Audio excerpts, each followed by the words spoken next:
Let's start out with something helpful for you today on the Don Lemon Show.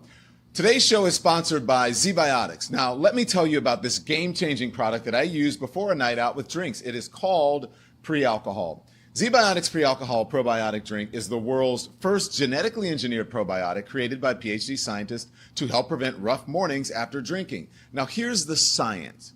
When you drink, alcohol gets broken down into a toxic byproduct in your gut.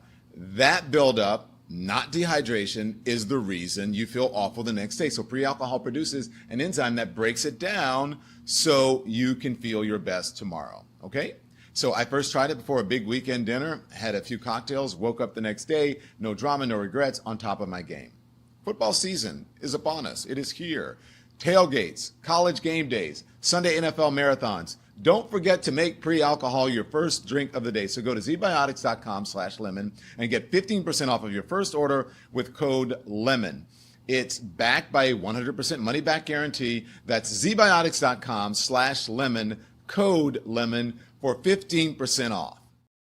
All right. Thank you to ZBiotics. Welcome everyone to the Don Lemon Show, Lemon Live at 5. We are ecstatic that you are here. Okay.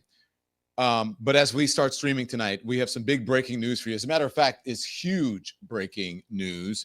It is a bombshell because lawyers for Jeffrey Epstein's estate, they've given Congress a copy of the birthday book that was put together for the financier's 50th birthday, which includes a letter with Donald Trump's signature that he has said does not exist. That signature is in the same place where he likes to grab women by.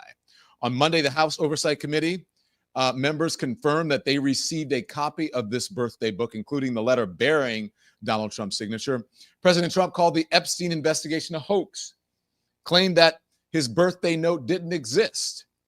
Now we know that Donald Trump was lying and he is doing everything he can to cover up the truth. That's what Representative Robert Garcia said, who is the committee's Democratic ranking member. He is the House Oversight Committee's ranking member. Enough of the games and lies. Release the files now, he said. The Wall Street Journal in July, do you guys remember this? We reported on it. The Wall Street Journal reported on the book and the letter bearing Trump's name, which contained typewritten text framed by the outline of a naked woman. The letter concluded, it said, "Happy birthday, and may every day be another wonderful secret." The signature was squiggly. It said Donald. Donald was written below the waist, mimicking pubic hair. Okay, that's what they reported.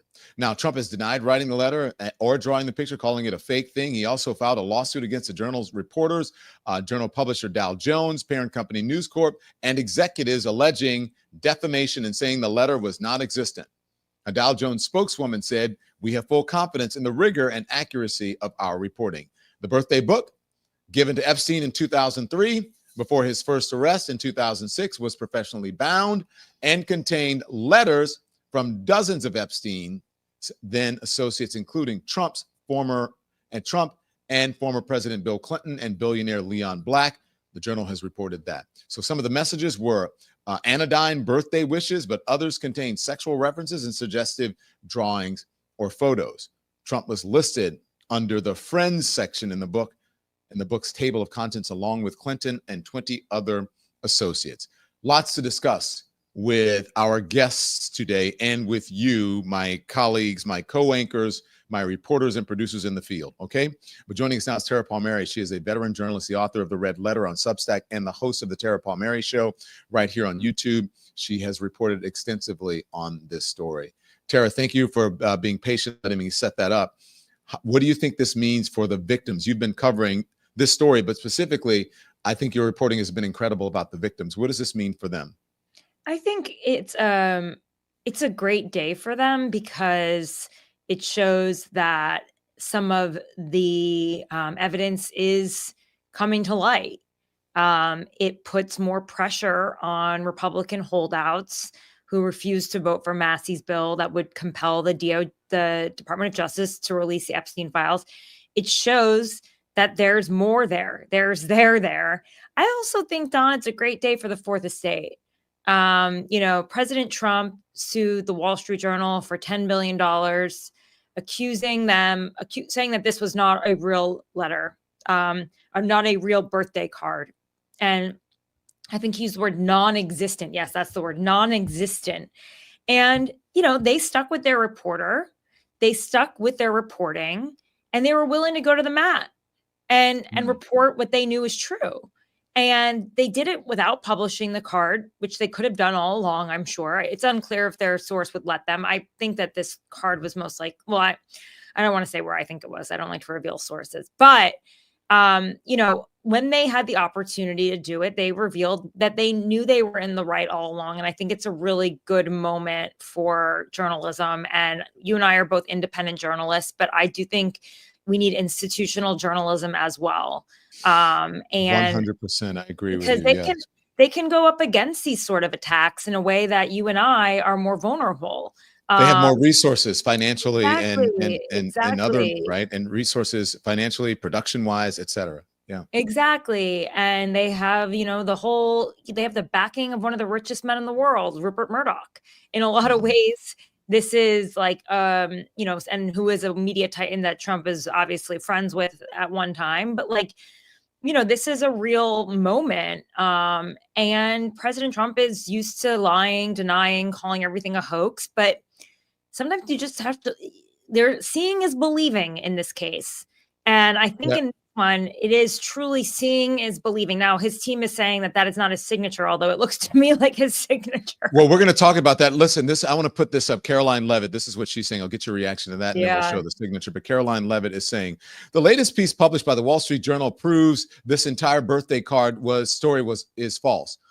As I said all along, it's very clear President Trump did not draw this picture, and he did not sign it. President Trump's legal team will continue to aggressively pursue litigation. Furthermore, the reporter, Joe, Palazzolo, who wrote the hatchet job, reached out for a comment at the exact same minute he published his story, giving us no time to respond. This is fake news to perpetrate the Democrat Epstein hoax. Now, I get it if there was, the whole thing you did not, contact or whatever. People all the time say, I read stories about me and they say, oh, wait, we reached out to Don Lemon for a comment and have not heard back. And when no one has reached out to me, but that's besides the point here. Right. I mean, is she delusional? Does she believe this stuff, or is it just, this is her job? She's going to have to hold Donald Trump's carry his water, regardless of the facts. That's what comes with being a press secretary. And it's not just something, it's particularly endemic to this administration, to having to lie, but we saw it in the last administration and the administration before that and the administration before that and the administration before that. Their job is to speak for somebody else. Some people do it with a sort of gusto and enjoyment, I think. But he is saying in the third person, which I thought was very bizarre, was Trump tweeted in the third person, Donald, let me just pull it out because I thought it was so weird. I can't find it, but it was like, is it from today? Yeah, he truth socialed something in the third person. And it's just so bizarre. Let's have producer. Yeah, I just thought it was just very weird. But yes, I'm not giving her any excuses. I think when you're a public servant, your job first and foremost is to inform the public of the truth, right? Yeah. But am I surprised? No. This seems incredibly plausible to me. And if you know that the other people that left that also contributed cards to Epstein in this book include people like Nathan Myhrvold, top executive at Microsoft, who also included in his birthday card suggestive photos of animals mating and with their penises erect from their trip to Africa. A lot of the notes to Epstein suggested sexual deviance in some way. Sexual overtones. Yeah, Les Wexner's note to him had something along those lines. I can tell you, I can pull it up right now.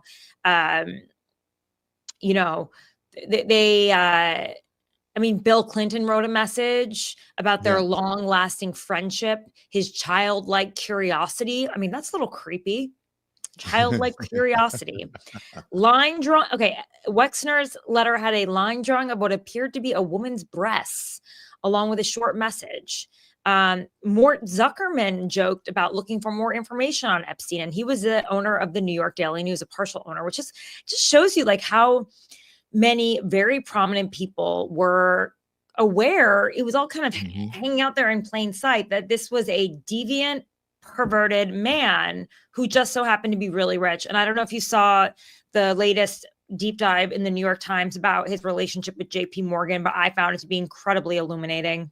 No, that's on my to-do list. I want to read about it. It's going to take you about a half hour, but it is worth every single minute, because it just shows you that there were so many moments from internal emails that this bank had the opportunity to cut off contact with Jeffrey Epstein, but continued to bank for him, including setting up the bank accounts of girls under the age of 18 for them to receive money. They knew that there was red flags of money laundering, and they were still continuing to do that.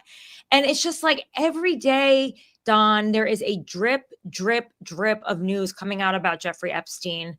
And, you know, I don't believe it will stop until we get down to the bottom of it. At least I hope we don't. And, you know, these kind of investigations take a lot of time. They cost a lot of money. But, you know, in this New York Times investigation, they're suggesting that Jamie Dimon, who is the head of the bank, was aware. Or he says he wasn't, but they said that he is such a micromanager, and that his deputy, Jess Stanley, who asked for Snow White or Beauty and the Beast from, you know, Epstein. This is a man that was managing Epstein's money, asking for women. It's just it's sickening. It really is. It's a bank. This is a bank participating in sex trafficking, essentially, by way or facilitating sex trafficking. Excuse me. What do you think that'll have any implication? By the way, I wanted to read it just so you know. That gives me an opportunity. So I want you to watch or click on the Daily Beast podcast tonight. I'm going to be on. So I taped with them, and that was supposed to be my time to read this piece, and I didn't get a chance because I was taping with them, and it went long. But it's fascinating. People are commenting on it in the comments. So I can't wait to read it. But do you think there will be any ramifications for these folks? Well, this is a huge investigation, I think. JP Morgan's already had to pay out to the victims, but it's only a few $100 million. I mean, to me, it just doesn't seem fair. Deutsche Bank was happy to take Epstein's money after JP Morgan, you know, cut off ties with him. Jess Stanley moved on to Chase Bank, which apparently Epstein helped with that transition. But in this piece, they say that Epstein connected JP Morgan with Sergey Brin, who is the founder of Google, Bill Gates, Benjamin Netanyahu, the prime minister of Israel. So like he was considered like I've done in my own reporting, and I suggest you guys check out the Tara Palmeri show. He was a hyper fixer, not just for financial institutions, but I believe from my reporting also with intelligence agencies. And so he was able to use these connections that he bragged about, he name dropped all the time, but it kept him in these elite circles and allowed him to make these huge deals. He's a dropout from college who taught at a high school, and yet he has hundreds of millions of dollars being banked by JP Morgan. I mean, it's incredible. There's just still so much more we don't know. And I think Senator Ron Wyden is right. Follow the money, follow the transactions. Yeah. Well, listen, I don't want to get too out of, off the subject here, because that's important, and we'll cover it. But listen, we played what Caroline Levitt said. Right. So I just want to bring up one JD Vance. Okay. Oh yeah. So you saw what JD Vance tweeted. This was in July. What he said. He said, so forgive my language, but this story is complete and utter bullshit. The Wall Street Journal should be ashamed for publishing it. Where's the letter? Would you be shocked to learn they never showed it to us before publishing it? Does anyone honestly believe this sounds like Donald Trump? I mean, now let's show the signatures that Tara Palmeri so deftly brought up here. And so they're saying, it's obvious he didn't sign it. But this is a comparison of signatures. He signed it as Donald. You can put that up, Andy. He signed it as Donald. And there it is. I mean, doesn't that look like the signature to They're scrambling. They are scrambling so much. It is insane. I mean, remember when they said he doesn't use the word enigma and then he referred to Ben Carson as an enigma? Yeah. Remember when they said he doesn't doodle and then you found out that his doodles were sold at Sotheby's at auction? I mean, what are they going to say next? Like, don't even bother. I mean, what are you? It's like, I'm sorry, but don't believe your lying eyes. I just don't understand. I'm trying to understand how the MAGA base is going to respond to this because, like, Jack Posobiec said something like, oh, doesn't, this will really take him down. Or it was almost like a scoffing, oh, this is nothing. You know what I mean? Like, it's just so, it's incredible to me. I mean, I know politicians lie, but this just seems so blatant. What did Jack Posobiec say? How will Trump ever recover was what he said. And it's just, he's a MAGA right-wing influencer. I guess the right has completely forgotten about the story. They don't care anymore. So he's being sarcastic in that tweet, right? Of course. How will Trump ever recover? Did you, this is the bulwark on conservative media's reaction, Tara. Let me play this and then I'll get your response. Yeah, I mean, look, this is the letter that has all the stuff about, secrets and ages not changing, things like that. I mean, so I think it's great to see it. The sort of instant reaction I'm seeing from right-wing media, they're really focusing a lot on the signature, saying, oh, Charlie Kirk, for example, is saying, that doesn't really look like Trump's signature. It looks just like Trump's signature. I mean, if you pull up what Trump's signature looks like, it looks pretty much exactly like that. I think this is going to keep the story going, the Epstein story that Trump has obviously tried to avoid. That and Mike Johnson claiming and now backing off the idea that Trump was some sort of FBI informant against Epstein. I think the story is sort of turning against the administration once again. Yeah, I mean, I am pulling up Donald Trump's signature right now, and gosh, the D is exactly the same. I mean, I don't know. Listen, I'm not a handwriting expert, but this was in the birthday book. The Wall Street Journal reports that he submitted it. Donald Trump denies it. Yeah. Yeah. Tara, I mean, come on. I know. It's pretty pathetic. And I'm like, are you guys all on payroll? Like, I know that obviously President Trump being in power is a good thing for them, but at some point, it's like you're losing. You got to be losing credibility with your own audience if you continue to defend somebody who is not being truthful. So yeah, this is the one thing that they can't contain, Tara. I mean, this is like, this is like the genie that they're trying to put back in the bottle and just will not go back in the bottle. And most of the stories they can contain, they can fake their way out of, and they can sort of shift reality. I don't think they're able to do that one on this one, although they're trying their darndest. I know it's a crazy. We are in a moment, but I'm hopeful. Like Will said, that this will keep the story front and center. You think it will? I hope so. Speaker Johnson saying Trump was an FBI informant and then referencing Brad Edwards. I interviewed Brad Edwards in 2020, and he did say that Trump helped him with his case, and I interviewed him, but it wasn't as an FBI informant. Like, can we listen to Mike Johnson and then get your response? Yeah, let's do it. Because Mike Johnson said in an off-the-cuff interview, I think it was with Manu on Friday, where he mentioned, he said, Donald Trump is well known as he's an informant for whatever. Then that went viral, and then today Manu caught up with him, and now he's saying nothing to see here, move along. Here he is. Yeah, I guess everybody's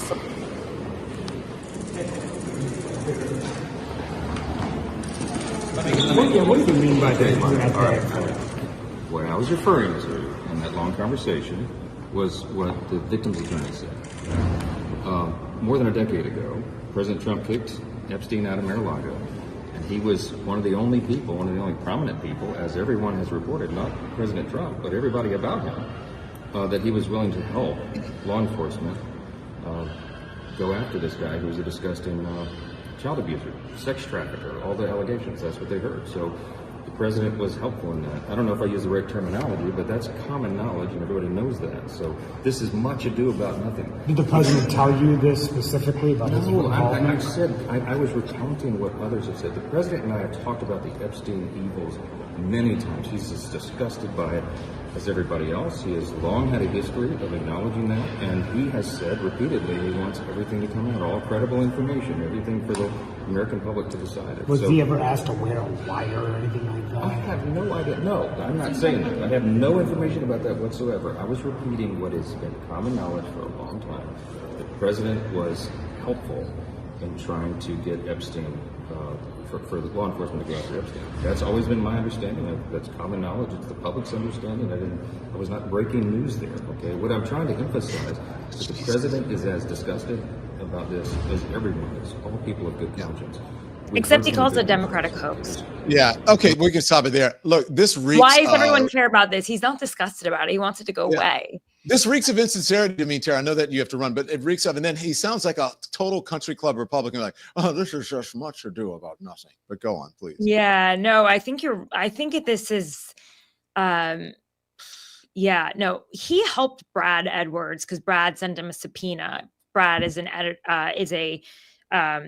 was a lawyer for the survivors, remains a lawyer for the survivors, and he helped Brad when he was trying to put together a Crime Victims' Rights Act case that would overturn the non-prosecution agreement, the sweetheart deal, because they argued that the crime victims, that their rights were violated when they weren't informed of the details of this non-prosecution agreement. Like, if someone hurts you and you are not told what their punishment is, you know what I mean? When they finally indict the person, when the charge, the sentencing, you can claim, well, they argue that you can claim, according to the Crime Victims' Rights Act, that the entire prosecution could be overturned. And that's what Brad was trying to argue. So he called up Trump's lawyer at the time, and said, we want to send him a subpoena. And he said, don't worry, Trump will get on the phone with you. So we got on the phone with Trump, and Trump gave him a bunch of leads about Epstein and his friends. That's what happened. That's not an FBI informant.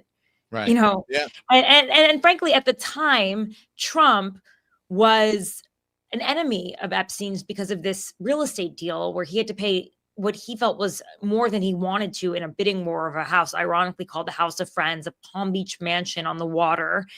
They both wanted it. Trump eventually flipped it to a Russian oligarch for $96 million. I believe he paid 30-something million when he bought it. $40 million. Yeah.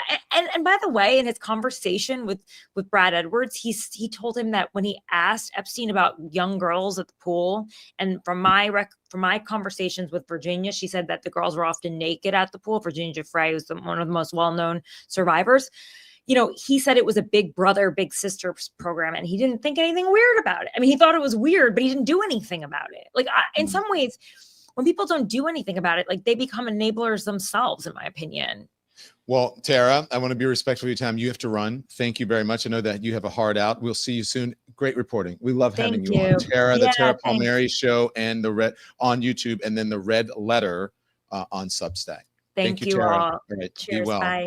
Hey, I want to show you someone. The great Tom Nichols is here. And Tom Nichols is a staff writer at The Atlantic and a contributor to the Atlantic Daily newsletter. What has he to say about this and other news of the day? Give us 2 minutes, a word from our sponsors, and then Tom Nichols is with us. Support for today's show comes from MSI Reproductive Choices. I read something the other day that stopped me cold. The Trump administration is destroying $10 million worth of taxpayer-funded contraception. Meanwhile, 257 million women around the world want access to contraception, and they can't get it because they're poor, they're young, or they live too far away. So when women can't access contraception, you see more unplanned pregnancies, more unsafe abortions, and in many countries, pregnancy is still the #1 killer of young women. That's the hard truth. MSI Reproductive Choices is changing that. Just $6.50 can provide a year of contraception. For $65, you help 10 women take control of their lives, keep girls in schools and women working and families healthier. Please text LEMON, LEMON, to 511-511 or visit MSI Modern, that's M as in modern, S as in safe, I as informed, MSIUnitedStates.org, or text LEMON to 511-511. Text fees may apply. Support comes from Shopify.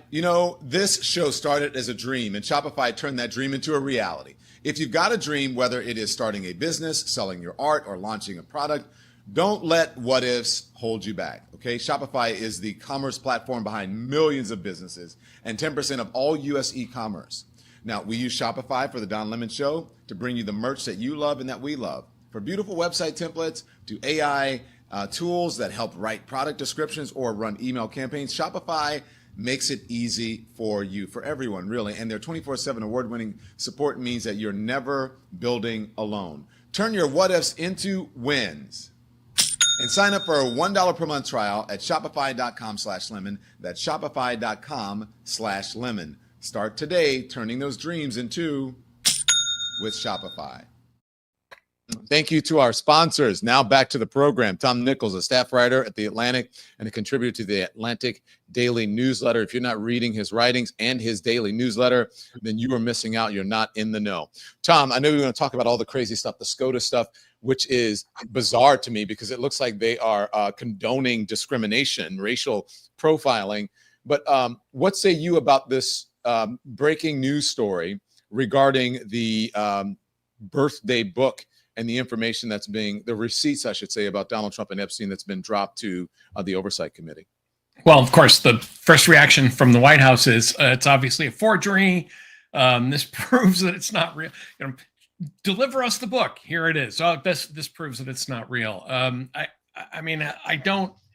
I guess I don't understand this whole theory of crisis communications, which is, I know that, you know, we've seen it with the president, deny, push back, accuse, but you know, it seems like now every time, I mean, I don't know that it's really landing. I mean, it seems like every time he does this, it just makes him look guiltier and guiltier and guiltier of something terrible, something nebulous and horrible, because every revelation, every moment like this that comes along, the reaction is intense.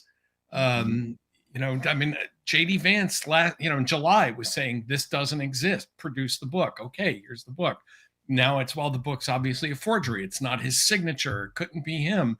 I mean, you know, the next thing, you know, we're going to see is that Epstein, you know, was a time traveler who planted this, you know, 20 years ago to take down Donald Trump posthumously or something. I mean, you know, I thought we'd really reached peak kind of weirdness about this when the speaker said, well, he was working for the FBI.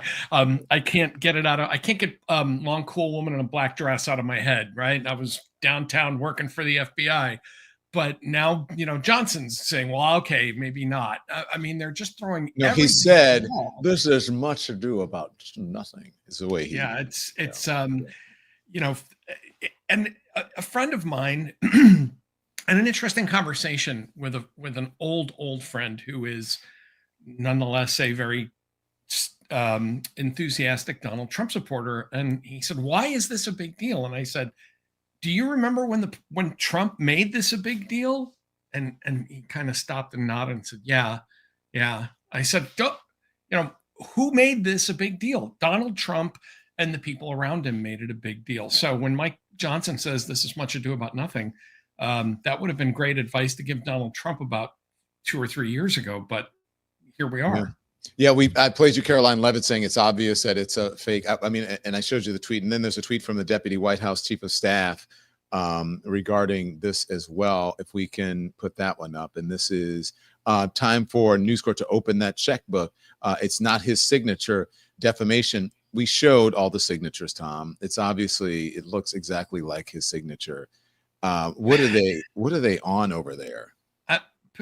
To me, and again, this is purely a personal impression, it's panic. I mean, it's just sweaty, panicky, you know, instantaneous denial. And you know, again, if they really thought this wasn't the president's signature, they'd say, look, we're going to show through evidence, and you know, it's obviously a forgery, but we get it that this looks bad, but you know, here's why we think it's a forgery. Here's who we think is out to get.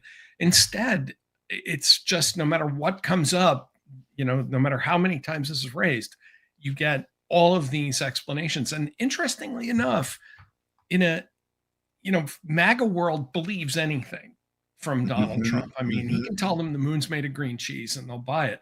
They're not buying this. It's kind of fascinating to see that none of this is is landing with them. And it seems to me that every time he tries to deny this more harshly, it just makes it worse for him. On to other news, because there's so much about Donald Trump. Thank you for responding to that. Okay, let's talk about what happened with the SCOTUS. Now, to me, if we look at this is the nation, the SCOTUS just gave the okay to racial profiling. Do you believe that? Because this morning, the Supreme Court accepted another emergency request for the Trump administration, this time lifting a lower court's order that prohibited roving immigration agents in Los Angeles from profiling individuals on the basis of race, language, job, or location. The majority ruled without explanation, while Justice Brett Kavanaugh filed a concurring opinion. Justice Sonia Sotomayor joined the fellow liberal justices, Elena Kagan and Ketanji Brown Jackson, took her conservative colleagues to task in a blistering dissent. I won't read that, but are they basically saying it is okay? You remember the Family Guy thing that said, racial profiling, and it had the color chart? A little color chart, yeah. Yeah. So we have that. I think we have that. Yeah. Is that what they did? Well, I don't know how to argue with the Supreme Court's reasoning here, because they won't say what it is. We have this concurring opinion, we have Sotomayor's dissent, but there is, the way that the court's been handling this doesn't, and maybe that's intentional, doesn't give you a lot to kind of latch onto here. I have a kind of, I guess, after 9/11, I was profiled a couple of times, and I have mixed feelings about this. I mean, I think, it made sense. I had a big black beard, and, I was a heavy guy and got pulled out. I mean, I got pulled out of line a couple of times. I flew right after 9/11, and I understood it. I was like, no, if you only have limited time, you're going to pull me out of line. You're not going to pull the little old lady in a wheelchair out of line. Is that the argument, that this is somehow, based in some kind of evidence? I don't know. So I think what worries me more about this is that Donald Trump goes to the Supreme Court and 6 justices just tell him, look, whatever you want. Mm-hmm. We're not really going to come up with a reason or for again. You want to do this, just do it. I think you could make arguments that are worth hearing about, why are we going to these neighborhoods or after these people? To me, it does sound like we're just going to stop anybody who looks Hispanic and speaks Spanish and assume that they're not here legally. And the Supreme Court, 6-3. I mean, the fall of democracy, I think, is, being heralded once a day by the words 6-3. Mm-hmm. And so I just don't know what the reasoning was. Sonia Sotomayor, and I'll quote some of it, countless people in the Los Angeles area have been grabbed, thrown to the ground, and handcuffed simply because of their skin color, their accents, and the fact that they make a living by doing manual labor, wrote the court's eldest liberal justice. Today, the court needlessly subjects countless more to these exact same indignities. One more, if you'll allow me. The Fourth Amendment prohibits exactly what the government is attempting to do here, Sotomayor observed, as Trump administration has all but declared Latinos in low-wage jobs fair game to be seized at any time, taken away from work, and held until they provide proof of their legal status to the agent's satisfaction.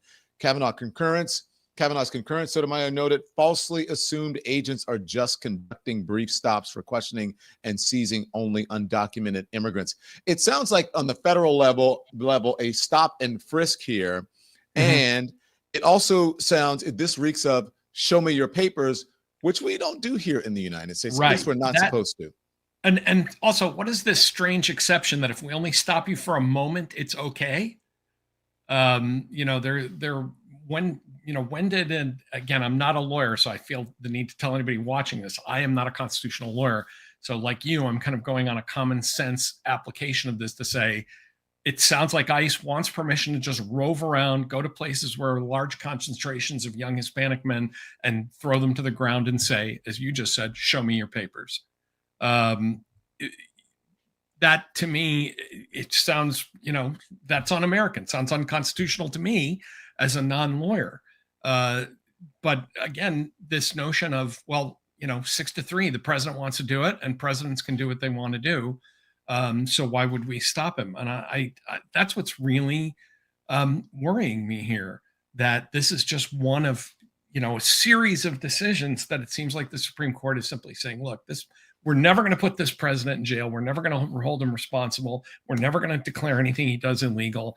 And if he wants to go around profiling people, like I said, I think after 9/11, when there was clearly profiling going on in airport lines, I said, okay, make the case for that. I get it. It happened to me. But I don't think you can make the same case to say, well, we should just roam around American cities and make anybody who looks dark have to prove that, that they're citizens. That's not the American way. That's not how this country, that's not how we should live in this country. So can I ask, I know you said because of the extraordinary circumstances surrounding 9/11, I would always laugh when I went on, after 9/11, when I went on an airplane, and I would go, okay, watch the beep, right? And I would beep. I'm like, okay, no big deal. But I wonder how that felt for you as someone, because you had the beard. Did that in any way make you understand how some folks may feel about being profiled? Because again, I understand what I said, I'm glad they're being diligent. I would rather thwart something than get all upset about it. So I just did it, right? Especially when I would come back from Africa or some other place like that, and always get stopped. My entire bag would get searched, whatever. No big deal. So I wonder if it gave you some understanding of what it's like to be profiled, and what that felt like for you as a white guy. It didn't bother me because of the circumstance in which it occurred. I think it's very different. And this is why I think what ICE is doing is different. If I'm in a line of people getting on an airplane 2 weeks after a terrorist attack, and I look then like I look now, right? And they're saying, look, we only have a certain amount of time. There are only so many people that can do this screening. We're going to have to go on something that we think is a statistically reliable predictor. That's different than if I walked down in the street and somebody pointed at me and said, terrorist. Yeah. And called the police, right? If I just walked down the street with my, bushy dark beard and my big, my leather coat, whatever the hell I was wearing at the time, and someone said, you know what, that guy looks like a terrorist, call the FBI right now. I think that would have been the difference. And I think that's what's happening here. Instead of saying we're looking for a particular kind of criminal, as they did in 9/11, right? We know that most of the guys that do this are men under 40 with beards who, look like I did, as opposed to flipping it the other way around. We assume that anyone who looks like this is a criminal. The kind of profiling you saw in airports at the time, which, by the way, they don't do anymore. I mentioned this to a TSA person. She said, I need to pull you out of line. I said, well, I understand why. She said, please don't say that. I'll lose my job. And I said, okay. I'm sorry. Whatever you need. I think there's a difference between saying, we know that a certain class of criminals look like this, as opposed to saying, we know that a certain class of people are criminals. And that's the difference. This is profiling the other direction. Instead of saying we've built a profile of what certain kind of terrorists look like, they're simply saying everybody who matches this description is potentially a criminal, and we're just going to throw them to the ground and demand to see their papers. And I think that's a disastrous idea. And I wish I could understand better what the majority was thinking, but I suspect that what the majority is thinking was Donald Trump can do whatever Donald Trump wants to do. Yeah, it's really interesting to me that how this administration will do whatever they can just to sort of skew or build their own reality. Because look at what happened after the shooting. In this case, they want accountability for people for 9/11 who may look a certain way. They want accountability now, they say, for people who look a certain way, who may be here illegally or whatever. But they don't want accountability for people who look like them, who commit most of the mass shootings, right? But they want accountability for trans people. Trans people need accountability. It's just the hypocrisy there that I find. I agree with you 100% about everything that you said. It was a different circumstance. I think you know where I'm going with this. Yeah, I wrote a piece after some years ago. I actually wrote a piece about mass shooters, and not gang wars but the kind of shooters where somebody walks into a school or a church to do this kind of horrific grandstanding. And I said, overwhelmingly young, male, white, working class to middle class. There is a picture you can build of these shooters, and what you're seeing now is that the administration wants, and its supporters wants to take people who have committed crimes and then generalize out from that to say, now we can go after everybody that looks this way or has this orientation and so on. So it's literally like reversing the whole notion of profiling. The FBI profiles all the time. This is turning it on its head and saying, instead of looking for people based on a scientifically determined profile, we're just going to look for people who look this way and reverse engineer it to say they must be criminals. So now they're trying to look for an excuse and some sort of evidence that they have the authority and the right to be able to send troops and members of the National Guard out into American streets, right, into American cities. So I just want you to help me in our short time together here. I want you to help me to understand this, because he's trying to say, hey, look, crime is worse than it is, or it's better than it is, or domestic violence is not a real crime. I don't know what he's saying here. Watch this. There's no crime. They said crime's down 87%. I said, no. It's more than 87%. Virtually nothing. And much lesser things that take place in the home, they call crime. They'll do anything they can to find something. If a man has a little fight with the wife, they say this was a crime, see? So now I can't claim 100%. Do you know, what is he saying there? He's saying, I want to send troops into the streets of American cities to get people used to it so that I can do that whenever I feel like it, especially around election time. That's what I think he's saying. Although he also said, in the middle of all that, apparently domestic abuse and beating up your wife isn't a crime. Okay. I'm just wondering. I think it shows you, and this is something that I talk about almost every day. It shows you how much we've just gotten used to Donald Trump saying horrific things. Any other political leader, certainly a president, if he said, well, an argument with the little woman, little problem with the wife, and now they call it a crime, that would instantly be the end of that person in American public life as an elected official of any party. We have carved out this exception for Donald Trump where he can say anything. And we go, well, what are you going to do? It's Donald Trump. I think he floods us and overwhelms us so much with this stuff. And with things that just, crime is terrible in Boston. It's crime. Look, I live an hour from Boston. I'm pretty sure that crime in, Memphis and St. Louis is a lot worse than it is in Boston. But he just says, no, it isn't. And everybody goes, well, okay, what are you going to do? That's how he is. It was really appalling, really, really disgusting to talk that way about domestic abuse.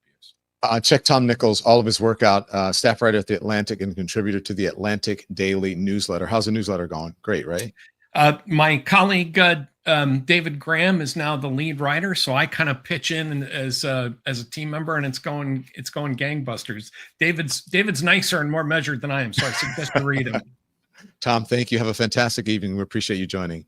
Thanks, Don. Good to be with you. Thank you. More to come. 2 minutes. Word from our sponsor. Support for the Don Lemon Show comes from Wild Alaskan Company. When was the last time that you truly trusted the seafood you brought home? I didn't until I discovered Wild Alaskan. Their seafood is 100% wild caught, never farmed, no antibiotics, no GMOs, no additives, just clean, real fish supporting healthy oceans and fishing communities. They freeze it right off the boat to lock in nutrients like omega-3s. Personally, I'm a big fan of the wild-caught salmon. It tastes incredible, and it cooks up perfectly every single time. Every order supports sustainable harvesting, and your membership delivers flexible shipments and expert tips. So try it risk-free for a 100% money-back guarantee. Go to wildalaskan.com/lemon for $35 off of your first box. That's wildalaskan.com/lemon for $35 off of your first order. Support comes from Beam. Now, let's be real. The world isn't slowing down. Headlines, chaos, distractions. It's exhausting. But rest is resistance, and I found something that helps. Beam's Dream Powder. It is a natural sleep blend with ingredients like reishi, magnesium L-theanine, apigenin, and melatonin. It helps me fall asleep, it helps me stay asleep, and it helps me to wake up clear. No fog, no crash. Since I started using Beam Powder, I wake up ready to take on the day. Over 17.5 million nights of sleep have been improved with this stuff. Plus, it tastes amazing and it's easy to add to your nightly routine. Right now, Beam is offering up to 40% off their best-selling Dream Powder. Go to shopbeam.com/lemon and use code LEMON for up to 40% off. Sleep well, wake up ready. Okay? And thank you so much to all of our sponsors. Amen to that. Thank you to our sponsors. So here is my question to you. Have you hit the thumbs up? Make sure you hit the thumbs up. It's important. It affects the algorithm. My other question is, are you sure that you're subscribed to our channel? If you are not sure, even if you think you're, double check, make sure that you're subscribed. It is free. And also become a member, because we have a members only show in just minutes here. And we get down in the members only and we talk, you know, you have to be a member to understand. So check us out. Go to donlemon.com and check out. So click the join button to become a member. Go to donlemon.com. And then you can go onto the first button up there, which is a YouTube button, and then you can just hit join, okay? And it's easy. It's a join next to every post, everything that we drop. There's also, if you're on an iPhone now, there is a join button. So thank you so much, and it is important. If you're no matter which platform you're watching us on, we want to thank you. But the big show that you really need to join, because it comes with perks, and that's our show on YouTube, okay? Full frontal, as we say. We're not going to continue to post on all the other sites because we want you to come over to the YouTube channel. So you can watch us on whatever platform, but just make sure that you're a member or that you're subscribed to the YouTube channel as well. And check out our merch cam that we have here. This is our merch cam. Let's see if I can control it, Andy. That's our merch cam. There you go. In my new studio that I have created here. I went back to the old place, but I just switched it up a little bit. For all of the stuff that you want, you can get it right here on the Don Lemon Show. You can go to our YouTube page and you can click on and you can get the merch there, or you can go to the website as well and click on that. Okay, so we would love for you to do that because it helps us out in these independent streets. And as you guys know, we are working our butts off here at the Don Lemon Show to try to get you the information that you deserve. Full frontal, someone likes that in the comments. I appreciate it. Why does Donald Trump lie so much? By the way, we're out here fighting the good fight. Look, and they are coming after independent journalists, okay? That's why we really need your support. We need an army of folks to be able to support us because they've got the resources, they've got the manpower, they've got the bully pulpit, and us independent journalists are trying to bring you everything that you need to know without fear or favor, without corporate influence, and we are the Davids and they are the Goliaths. So please help us out, and for your generosity, become a member, subscribe, follow us on every platform. We really appreciate it. Why does Donald Trump lie so much? Why does he lie about everything? You heard what Tom Nichols says he lies, what he lies about. You heard what Tara Palmeri said. This is Donald Trump talking about, now you know the birthday book came out today. He's saying that he doesn't draw. And then as Tara said, it was learned that he does draw it and it had been auctioned off for charity. This is what he said also when the Wall Street Journal published a story originally. Do you think that drawing, I think I heard you say something the other day, that the drawing that was the subject of the Wall Street Journal report. I don't do drawings. I'm not a drawing person. You think it was fraudulent? I don't do drawings. Sometimes people say, would you draw a building? And I'll draw 4 lines and a little roof, for a charity stuff. But I'm not a drawing person. I don't do drawings of women, that I can tell you. They say there's a drawing of a woman, and I don't do drawings of women. And also, Epstein was always a very controversial guy. I was at a very high position, pretty much all my life. In all fairness, I've been doing this for a long time. I had the top show on television. I had the #1 bestsellers. I had everything, right? And I was a very successful business guy. He was a very controversial. Who would do a controversial drawing? Now, with that being said, they say there were many letters done by many people. And in many big people, big successful people. Yeah, let's bring on some other folks. I just don't. When you talk about files, I just keep going back, and other people too. Even the enemy says this thing is not correct, because if we had it, we would have used it on the guy. It's a bad issue. They say it's a good issue for Trump. Do you know that my poll numbers are up 4.5 points since this ridiculous Epstein stuff? My poll numbers have gone up 4.5 points. Okay. Because people don't buy it. All right, enough. Okay. He can't even get his own folks to shut up about it. Now, look, let's put up what they found. Let's put up the article, the Wall Street Journal article, and the picture that he allegedly, according to the Wall Street Journal, drew. And it's looks like a signature to me. It looks like, now scroll down, and then he said, I don't draw women, I doodle, but yet in the place that he says I can grab, you can grab him by the pussy, signed Donald. Right there. Now look at that signature.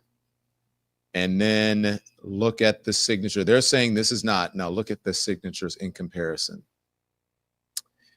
Well, okay. If you say so.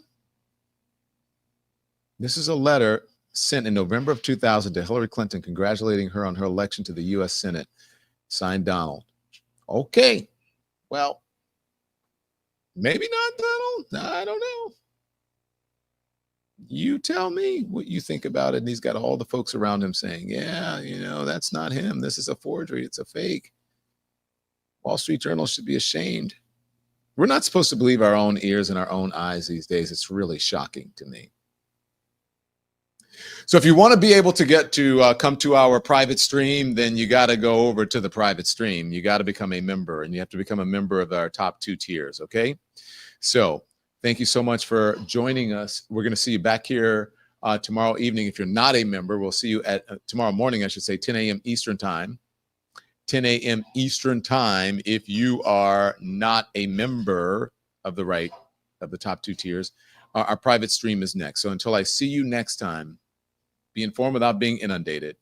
Make sure you tune in to, or click on, I should say, the Daily Beast podcast tonight that I just taped today with Joanna Coles, who's the editor and the chief over there. So check that out, and also check out the stuff that's on our social media as well. So until I see you the next time, turn the TV off. Thanks everyone for watching. Your support means the world to us. So make sure you hit the like button and you subscribe to our channel to make sure that you never ever miss a video. We're live every day, 10 a.m. Eastern time. We drop even more content at 2 p.m. Eastern and 5 p.m. Eastern. And if you want more Don Lemon Show content, we'd love for you to become a member of the Lemon community, where you will receive access to special community posts. You'll get exclusive content and members-only live shows. So head over to our channel page or click the join button on this video. Again, thank you for watching. We appreciate your love and your support, and we will see you next time.